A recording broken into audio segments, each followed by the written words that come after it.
ನಾಳೆ ಶುಕ್ರವಾರ ಮಹಾಶಿವರಾತ್ರಿ ಹಬ್ಬದ ದಿನ ಸರಳವಾಗಿ ಶಿವನ ಪೂಜೆಯನ್ನು ಮಾಡಿ ಈ ಸಣ್ಣ ಪುಟ್ಟ ಕೆಲಸಗಳನ್ನು ಮಾಡುವುದರಿಂದ ಶಿವನ ಅನುಗ್ರಹವನ್ನು ಪಡೆಯಬಹುದು.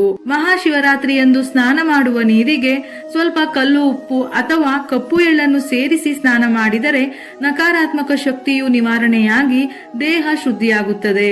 ಮನೆಯಲ್ಲಿ ಶಿವಲಿಂಗವನ್ನು ಇರಿಸಿದರೆ ಅದನ್ನು ಪ್ರತಿದಿನ ಪೂಜಿಸಬೇಕು. ಹಾಗಾಗಿ ಶಿವರಾತ್ರಿಯ ದಿನ ಮಣ್ಣಿನ ಲಿಂಗವನ್ನು ತಯಾರಿಸಬೇಕು. ಶಿವಲಿಂಗವನ್ನು ಯಾವುದೇ ಕಾರಣಕ್ಕೂ ನೆಲದ ಮೇಲೆ ಇಡಬಾರದು. ದೇವರ ಮನೆಯಲ್ಲಿ ಒಂದು ತಟ್ಟೆಯಲ್ಲಿ ವೀಳ್ಯದೆಲೆಯನ್ನು ಇಟ್ಟು ಅದರ ಮೇಲೆ ಶಿವಲಿಂಗವನ್ನು ಇಟ್ಟು ಪೂಜಿಸಬೇಕು. ಈ ದಿನ ದೀಪಾರಾಧನೆ ಮಾಡುವವರು ಎಳ್ಳಿನ ಎಣ್ಣೆಯಿಂದ ದೀಪವನ್ನು ಹಚ್ಚಬೇಕು. ನಂತರ ತಾಯಿ ಪಾರ್ವತಿಯನ್ನು ಸಹ ಪೂಜಿಸಬೇಕು. ವಿವಾಹಿತ ಮಹಿಳೆಯರು ಈ ದಿನದಂದು ದೀಪಾರಾಧನೆ ಮಾಡಿದರೆ ಪತಿಯ ದೀರ್ಘಾಯುಷ್ಯ ವೃದ್ಧಿಸುತ್ತದೆ ಎನ್ನುವ ನಂಬಿಕೆ. ಕೊಬ್ಬರಿ ಎಣ್ಣೆಯಿಂದ ಶಿವರಾತ್ರಿಯ ದಿನ ದೀಪವನ್ನು ಹಚ್ಚಿದರೆ ಮನೆಯ ಸದಸ್ಯರ ನಡುವೆ ಇರುವ ಜಗಳ ಮನಸ್ತಾಪಗಳು ನಿವಾರಣೆಯಾಗುತ್ತದೆ. ಶಿವರಾತ್ರಿಯಂದು ಮಾಡಿದ ದೀಪಾರಾಧನೆಯು ಹಿಂದಿನ ಜನ್ಮದ ಪಾಪಗಳನ್ನು ತೊಡೆದು ಹಾಕುತ್ತದೆ. ಈ ದಿನ ತಂಬಿಟ್ಟನ್ನು ತಯಾರಿಸಿ ಅದರಲ್ಲಿ ದೀಪವನ್ನು ಸಹ ಬೆಳಗಿಸಬಹುದು. ಇಲ್ಲವಾದರೆ ಬೆಲ್ಲದ ದೀಪಾರಾಧನೆಯನ್ನು ಮಾಡಿದರೂ ತುಂಬಾ ಒಳ್ಳೆಯದು. ಶಿವರಾತ್ರಿಯಂದು ಪೂಜೆಯ ನಂತರ ದೇವರ ಮನೆಯಲ್ಲಿ ಧೂಪವನ್ನು ಹಚ್ಚಿದರೆ ಮನೆಯಲ್ಲಿನ ಎಲ್ಲಾ ನಕಾರಾತ್ಮಕ ಶಕ್ತಿಗಳು ದೂರವಾಗಿ ಧನಾತ್ಮಕ ಶಕ್ತಿಯು ಸೃಷ್ಟಿಯಾಗುತ್ತದೆ. ಶಿವರಾತ್ರಿಯಂದು ದೇವರ ಆಶೀರ್ವಾದ ಪಡೆಯಲು ಶಿವನು ಮೆಚ್ಚಿದ ಬಿಲ್ವಪತ್ರೆಯನ್ನು ತಪ್ಪದೆ ಅರ್ಪಿಸಬೇಕು. ಬಿಲ್ವಪತ್ರೆಯನ್ನು ಅರ್ಪಿಸುವಾಗ ತಪ್ಪದೆ 3 ಎಲೆಗಳನ್ನು ಹೊಂದಿರುವ ಚೆನ್ನಾಗಿರುವ ಬಿಲ್ವಪತ್ರೆಯನ್ನು ಮಾತ್ರ ಅರ್ಪಿಸಿದರೆ ಶಿವನು ಪ್ರಸನ್ನನಾಗುತ್ತಾನೆ.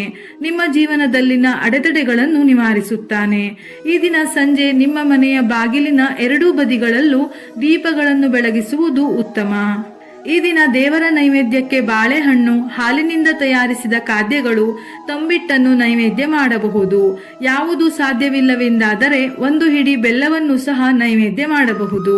ಪುರಾಣಗಳ ಪ್ರಕಾರ ಒಮ್ಮೆ ಪಾರ್ವತಿ ಶಿವನಿಗೆ ಶಿವರಾತ್ರಿಯ ಬಗ್ಗೆ ಕೇಳಿದಳು. ಆಗ ಶಿವನು ಪಾರ್ವತಿ ದೇವಿಗೆ ಶಿವರಾತ್ರಿಯ ಹಬ್ಬವನ್ನು ಇಷ್ಟಪಡುತ್ತೇನೆ. ಶಿವರಾತ್ರಿಯ ದಿನ ಭಕ್ತರು ಏನನ್ನು ಮಾಡದಿದ್ದರೂ ಕೇವಲ ಉಪವಾಸ ಮಾಡಿದರೆ ನನಗೆ ತುಂಬಾ ಸಂತೋಷವಾಗುತ್ತದೆ ಎಂದು ಹೇಳಿದ್ದನಂತೆ. ಹಾಗಾಗಿ ನಿಮ್ಮ ಶಕ್ತಿಗೆ ಅನುಸಾರವಾಗಿ ನಿಮ್ಮ ಆರೋಗ್ಯದ ಬಗ್ಗೆ ಕಾಳಜಿ ವಹಿಸಿ ಈ ದಿನ ಉಪವಾಸವನ್ನು ಆಚರಿಸಿ.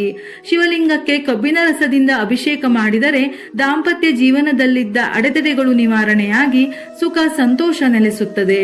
ಈ ದಿನ ಸಂಜೆ ಶಿವನ ದೇವಸ್ಥಾನಕ್ಕೆ ಹೋಗಿ ತುಪ್ಪದ ದೀಪವನ್ನು ಹಚ್ಚಿ ನಂದಿಯ ಕಿವಿಯಲ್ಲಿ ನಿಮ್ಮ ಮನಸ್ಸಿನ ಕೋರಿಕೆಗಳನ್ನು ಹೇಳಿಕೊಂಡರೆ ಅತಿ ಶೀಘ್ರವೇ ಫಲಿಸುತ್ತದೆ.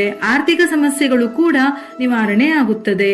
ಶಿವರಾತ್ರಿಯ ದಿನ ಶಿವನಿಗೆ ಇಷ್ಟವಾದ ಹೂವುಗಳಿಂದ ಪೂಜಿಸಿದರೆ 10 ಅಶ್ವಮೇಧ ಯಾಗಗಳನ್ನು ಮಾಡಿದಷ್ಟು ಪುಣ್ಯ ಸಿಗುತ್ತದೆ ಎಂದು ಪುರಾಣಗಳು ಹೇಳುತ್ತವೆ. ಬಿಲ್ವಪತ್ರೆ, ದೂರ್ವ, ಪಾರಿಜಾತ, ಮಲ್ಲಿಗೆ ಹೂವು, ದಾತುರ, ಎಕ್ಕದ ಹೂವು, ಅಗಸೆ ಹೂವು, ಶಮಿ ಎಲೆ, ಶಂಖಪುಷ್ಪ, ತುಂಬೆ ಹೂವುಗಳೆಂದರೆ ಪೂಜೆಗೆ ಶ್ರೇಷ್ಠ. ನಾಳೆಯ ದಿನ ಏನು ಮಾಡಲು ಸಾಧ್ಯವಿಲ್ಲವೆಂದಾದರೂ ಉಪವಾಸವನ್ನು ಮಾಡಿ ನಿಮ್ಮ ಕೈಲಾದಷ್ಟು ಶಿವಪಂಚಾಕ್ಷರಿ ಮಂತ್ರವನ್ನು ಓದಿ. ಶಿವನನ್ನು ಪೂಜಿಸುವವನು ಕೈಲಾಸವನ್ನು ಪಡೆಯುತ್ತಾನಂತೆ. ಹಾಗಾಗಿ ತಪ್ಪದೆ ನಿಮ್ಮ ಶಕ್ತಿಗೆ ಅನುಸಾರವಾಗಿ ಶಿವನ ಆರಾಧನೆ ಮಾಡಿ. ವಿಡಿಯೋ ಇಷ್ಟ ಆಗಿದ್ದಲ್ಲಿ ಮರೆಯದೆ ಲೈಕ್ ಮಾಡಿ, ನಮ್ಮ ಚಾನೆಲ್ ಅನ್ನು ಸಬ್ಸ್ಕ್ರೈಬ್ ಮಾಡಿ. ಇದೇ ರೀತಿಯ ಮನಮುಟ್ಟುವ ಉಪಯುಕ್ತ ಮಾಹಿತಿಗಳಿಗಾಗಿ ಮತ್ತೆ ಭೇಟಿಯಾಗೋಣ.